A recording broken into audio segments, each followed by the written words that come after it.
Could use for Sunday's big game.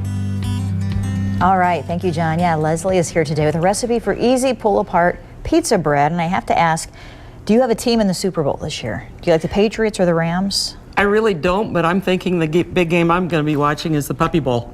Oh, you like the Puppy Bowl. All right. Oh, yeah. I think I'll be watching that.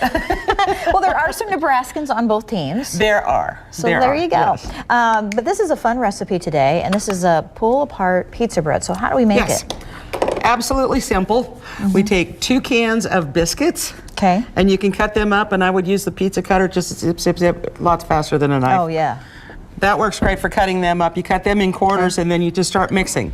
There's 2 cups of mozzarella cheese. And just do it with this, or can you use your hands too?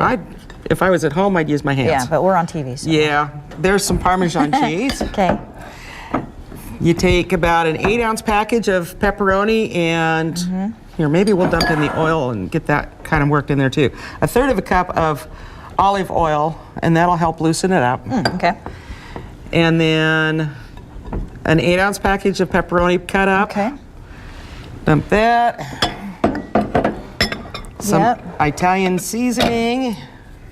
Whoops. Okay. Almost got it You in can there. be messy. It's fine. I can. I do. And then this garlic is kind of an optional deal, but this is another one of those things that I like where you can make it your own. I would maybe throw in some black olives. Ooh, I love black olives. That's a good idea. And maybe some green peppers, and there's all kinds of things. You could use sausage in there instead of the pepperoni if you wanted to, or hamburger, or whatever. Okay. But it's super simple. You just get all of that stuff all mixed up. Okay.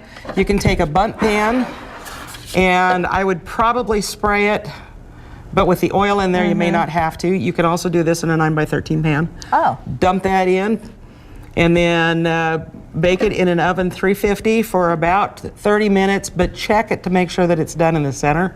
Okay. So it might take a few more minutes. All right. So that is all that takes to do that. Very quick, very simple. And this is the finished product. And that's it. It comes out, then once it's warm, when you take it out of the oven, you dump it out on a plate. You can start pulling it apart, and you can serve it with your favorite marinara sauce. It's nice and warm. This is really fun. Is this your recipe, or where did you find it? It's one that I found that I've been kind of playing with. Great. Okay. I bet the grandkids like it. Yeah, everybody does. Let's give this a try. This is really good. Thank you, Leslie. I really like this. With this, and it's very flexible. You can do whatever you want with it. But this is just a super easy way to. You can throw it together quick, leave it in the oven, then take it out at game time, and it's perfect. I like this. I know a little 13-year-old at home that may enjoy making this weekend. So I hope she does. She's quite the cook. Yeah, she likes that. All right, thank you, Leslie. Back to you, John. Oh, and this recipe is on our Facebook page.